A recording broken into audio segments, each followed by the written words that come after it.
স্বাগতম তোমাদের প্রিয় চ্যানেল অধ্যয়ন। শুরু করার আগে বইটি খুলে রাখুন আর আমার সাথে পড়তে থাকুন। আমাদের এই ছোট্ট চ্যানেলটি সাবস্ক্রাইব করতে ভুলবেন না। চলুন শুরু করি।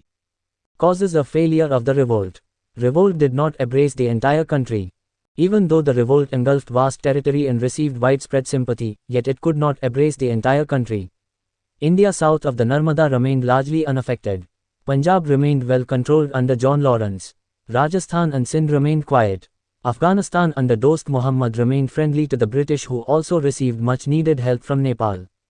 বিদ্রোহের ব্যর্থতার কারণ। বিদ্রোহ সমগ্র দেশকে আলিঙ্গন করেনি। যদিও বিদ্রোহ বিস্তীর্ণ অঞ্চলকে গ্রাস করেছিল এবং ব্যাপক সহানুভূতি পেয়েছিল, তবুও এটি সমগ্র দেশকে আলিঙ্গন করতে পারেনি। নর্মদার দক্ষিণে ভারত অনেকাংশে প্রভাবিত হয়নি। জন লরেন্সের অধীনে পাঞ্জাব ভালোভাবে নিয়ন্ত্রণে ছিল। রাজস্থান ও সিন্ধু শান্ত ছিল। দোস্ত মুহাম্মদের অধীনে আফগানিস্তান ব্রিটিশদের প্রতি বন্ধুত্বপূর্ণ ছিল, যারা নেপাল থেকে প্রয়োজনীয় সাহায্য পেয়েছিল। Lack of unity among Indians. An even bigger cause of the failure was the appalling disunity among the Indians themselves. Almost half the Indian soldiers not only did not participate, but also fought against their own countrymen. The recapture of Delhi was effected by 1,700 British troops and 3,200 Indian troops. ভারতীয়দের মধ্যে ঐক্যের অভাব। ব্যর্থতার আরও বড় কারণ ছিল ভারতীয়দের মধ্যে ভয়ানক অনৈক্য। প্রায় অর্ধেক ভারতীয় সৈন্য শুধু অংশগ্রহণই করেনি, নিজেদের দেশবাসীর বিরুদ্ধেও যুদ্ধ করেছে। দিল্লির পুনরুদ্ধার ১৭০০ ব্রিটিশ সৈন্য এবং ৩,২০০ ভারতীয় সৈন্য দ্বারা প্রভাবিত হয়েছিল। While the sepoys in Bengal were revolting, those in Punjab and South India sided with the British in crushing the rebellion. বাংলার সিপাহীরা যখন বিদ্রোহ করছিল, তখন পাঞ্জাব ও দক্ষিণ ভারতে যারা বিদ্রোহ দমনে ব্রিটিশদের পাশে ছিল। Lack of support from various sections of people. The revolt did not receive the support of a vast section of Indian people, including the Indian rulers, merchants, zamindars and educated intelligentsia. মানুষের বিভিন্ন অংশের সমর্থনের অভাব। বিদ্রোহ ভারতীয় শাসক, বণিক, জমিদার এবং শিক্ষিত বুদ্ধিজীবী সহ ভারতীয় জনগণের একটি বিশাল অংশের সমর্থন পায়নি। There were various groups who chose to remain loyal to the British for their own reasons. The Sikhs, for example, feared the revival of the Mughals. The Rajput chiefs in the Nizam of Hyderabad feared the revival of the Marathas. The Bengal zamindars were a creation of the British. Big merchants and some sections of peasantry had also profited under the British.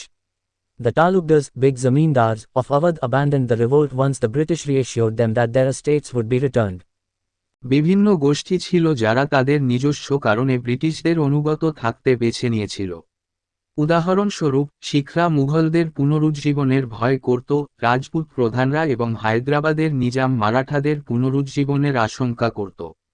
বাংলার জমিদাররা ছিল ব্রিটিশদের সৃষ্টি। বড় বণিক এবং কৃষকদের কিছু অংশও ব্রিটিশদের অধীনে লাভবান হয়েছিল। আওধের তালুকদাররা, বড় জমিদার, বিদ্রোহ ত্যাগ করে যখন ব্রিটিশরা তাদের আশ্বস্ত করে যে তাদের সম্পত্তি ফিরিয়ে দেওয়া হবে। Further, the revolt did not receive the support of educated Indian intelligentsia. The new educated middle classes were a product of the British system, and they mistakenly believed that the British influence was needed to lead India to modernization. They had little understanding of the evils of colonialism and could not foresee that the colonial rule was incapable of modernizing India. তদুপরি, বিদ্রোহ শিক্ষিত ভারতীয় বুদ্ধিজীবীদের সমর্থন পায়নি। নতুন শিক্ষিত মধ্যবিত্ত শ্রেণী ছিল ব্রিটিশ ব্যবস্থার একটি পণ্য এবং তারা ভুলভাবে বিশ্বাস করেছিল যে ভারতকে আধুনিকীকরণের দিকে নিয়ে যেতে ব্রিটিশ প্রভাব প্রয়োজন। ঔপনিবেশিকতার কুফল সম্পর্কে তাদের ধারণা ছিল না এবং তারা অনুমান করতে পারেনি যে ঔপনিবেশিক শাসন ভারতের আধুনিকীকরণে অক্ষম। Then, just about 1% of the Indian rulers joined the revolt. An overwhelming majority of Indian rulers actively supported the British in suppression of the revolt and included the Scindias, the Holkars, the Nizam of Hyderabad, Nawab of Bhopal, the Maharaja of Kashmir and the Ranas of Nepal. States of Rampur, Patiala, Jind and Baroda also remained loyal to the British. How valuable their role was for the British during the revolt is evident from the following remarks of Canning, the Governor-General during the revolt: "If Scindia joins the mutiny, I shall have to pack off tomorrow." About the role of the Indian chiefs, he had remarked, "They acted as the breakwaters to the storm which would have otherwise swept us in one great wave." তারপর ভারতীয় শাসকদের প্রায় 1% বিদ্রোহে যোগ দেয়। ভারতীয় শাসকদের একটি সিংহভাগ সক্রিয়ভাবে বিদ্রোহ দমনে ব্রিটিশদের সমর্থন করেছিল এবং সিন্ধিয়া, হোলকার, হায়দ্রাবাদের নিজাম, ভোপালের নবাব, কাশ্মীরের মহারাজা এবং নেপালের রানাদের অন্তর্ভুক্ত করেছিল। রামপুর, পাতিয়ালা, জিন্দো এবং বরোদা রাজ্যগুলিও ব্রিটিশদের অনুগত ছিল। বিদ্রোহের সময় ব্রিটিশদের জন্য তাদের ভূমিকা কতটা মূল্যবান ছিল তা বিদ্রোহের সময় গভর্নর জেনারেল ক্যানিংয়ের নিম্নলিখিত মন্তব্য থেকে স্পষ্ট হয়, যদি সিন্ধিয়া বিদ্রোহে যোগ দেন, আমাকে আগামীকাল গুটিয়ে ফেলতে হবে। ভারতীয় প্রধানদের ভূমিকা সম্পর্কে তিনি মন্তব্য করেছিলেন, তারা ঝড়ের ব্রেক ওয়াটার হিসাবে কাজ করেছিল যা অন্যথায় আমাদেরকে এক মহাতরঙ্গে ভাসিয়ে দিত। Lack of a unified program and ideology. All those elements who rebelled against the British had their own reasons for doing so. The Rani of Jhansi fought for her Jhansi, Nana Sahib for his Peshwaship. Khan Bahadur Khan fought for Rohilkhand, the Begum of Awadh for the rights of her minor son. The sepoys were driven into the vortex of the struggle owing to their specific professional and religious grievances. Thus, it is clear that the rebels were driven by their own narrow and selfish motives which totally sapped the movement of its very strength and vitality. একটি ঐক্যবদ্ধ কর্মসূচি এবং আদর্শের অভাব। যে সমস্ত উপাদান ব্রিটিশদের বিরুদ্ধে বিদ্রোহ করেছিল তাদের নিজস্ব কারণ ছিল। ঝাঁসির রানী তার ঝাঁসির জন্য, নানা সাহেব তার পেশোয়াশিপের জন্য লড়াই করেছিলেন। খান বাহাদুর খান তার নাবালক পুত্রের অধিকারের জন্য আউধের বেগম রোহিলখণ্ডের পক্ষে লড়াই করেছিলেন। সিপাহীরা তাদের নির্দিষ্ট পেশাগত এবং ধর্মীয় অভিযোগের কারণে সংগ্রামের ঘূর্ণিতে চালিত হয়েছিল। সুতরাং এটা স্পষ্ট যে বিদ্রোহীরা তাদের নিজস্ব সংকীর্ণ এবং স্বার্থপর উদ্দেশ্য দ্বারা চালিত হয়েছিল যা এর শক্তি এবং জীবনীশক্তির আন্দোলনকে সম্পূর্ণরূপে ধ্বংস করেছিল। Lack of a forward-looking plan. The rebels revolted against the British authority, but did not know what to create in its place. They relied on leaders such as Bahadur Shah II and Nana Sahib who belonged to the old feudal system which had been defeated by the British. They could not see that the progress of the country lay not in going back to feudal monarchy but in going forward to modern society and polity. একটি দূরদর্শী পরিকল্পনার অভাব। বিদ্রোহীরা British কর্তৃত্বের বিরুদ্ধে বিদ্রোহ করেছিল, কিন্তু তার জায়গায় কি তৈরি করতে হবে তা জানত না। তারা বাহাদুর শাহ দ্বিতীয় এবং নানা সাহেবের মতো নেতাদের উপর নির্ভর করত যারা পুরানো সামন্ততান্ত্রিক ব্যবস্থার অন্তর্ভুক্ত ছিল যা ব্রিটিশদের দ্বারা পরাজিত হয়েছিল। তারা দেখতে পায়নি যে দেশের অগ্রগতি সামন্ততান্ত্রিক রাজতন্ত্রে ফিরে যাওয়ার মধ্যে নয়, আধুনিক সমাজ ও রাজনীতিতে এগিয়ে যাওয়ার মধ্যে। Feelings of modern nationalism alone could have provided a viable alternative to the British rule, which were yet to emerge. The Hindus and the Muslims came together against a common enemy, but their differences were not yet dead. The soldiers from Bombay and Madras were mostly from lower castes and they remained loyal. Thus, we see that the rebels were united only in their hatred for the British but divided in their vision for future and had no common ideal before them. শুধুমাত্র আধুনিক জাতীয়তাবাদের অনুভূতিই British শাসনের একটি কার্যকর বিকল্প প্রদান করতে পারত, যা এখনও আবির্ভূত হয়নি। হিন্দু মুসলমানরা এক অভিন্ন শত্রুর বিরুদ্ধে একত্রিত হয়েছিল, কিন্তু তাদের মতপার্থক্য তখনও শেষ হয়নি। বম্বে এবং মাদ্রাজের সৈন্যরা বেশিরভাগই নিম্নবর্ণের এবং তারা অনুগত ছিল। এইভাবে, আমরা দেখতে পাই যে বিদ্রোহীরা শুধুমাত্র ব্রিটিশদের প্রতি তাদের ঘৃণার জন্য একত্রিত হয়েছিল কিন্তু ভবিষ্যতের জন্য তাদের দৃষ্টিভঙ্গিতে বিভক্ত ছিল এবং তাদের সামনে কোন সাধারণ আদর্শ ছিল না। Poor leadership and poor organization of the revolt. On one hand, old Bahadur Shah was proclaimed as leader of the revolt whose weak personality, old age and lack of leadership qualities created political weakness at the nerve center of the revolt. On the other hand, the company's army was led by men of exceptional abilities and experience, like Nicholson, Outram, Havelock, Edwards and Lawrence brothers. দরিদ্র নেতৃত্ব এবং বিদ্রোহের দরিদ্র সংগঠন। একদিকে, বৃদ্ধ বাহাদুর শাহকে বিদ্রোহের নেতা হিসাবে ঘোষণা করা হয়েছিল যার দুর্বল ব্যক্তিত্ব, বার্ধক্য এবং নেতৃত্বের গুণাবলীর অভাব বিদ্রোহের স্নায়ুকেন্দ্রে রাজনৈতিক দুর্বলতা তৈরি করেছিল। অন্যদিকে, কোম্পানির সেনাবাহিনীর নেতৃত্বে ছিলেন ব্যতিক্রমী দক্ষতা ও অভিজ্ঞতা সম্পন্ন ব্যক্তিরা, নিকলসন, আউটরাম, হ্যাভলক, এডওয়ার্ডস এবং লরেন্স ভাইদের মতো। The revolt was also poorly organized and lacked a plan of action. After the suppression of the revolt, various commissions were appointed to find any plan or scheme of the rebellion, but there was found to be none. Though the rebels were not lacking in courage, they were certainly lacking in experience and organizing ability. বিদ্রোহটিও খুব কম সংগঠিত ছিল এবং কর্মের পরিকল্পনার অভাব ছিল। বিদ্রোহ দমনের পর বিদ্রোহের কোনো পরিকল্পনা খুঁজে বের করার জন্য বিভিন্ন কমিশন নিয়োগ করা হয়েছিল, কিন্তু কোনোটিই পাওয়া যায়নি।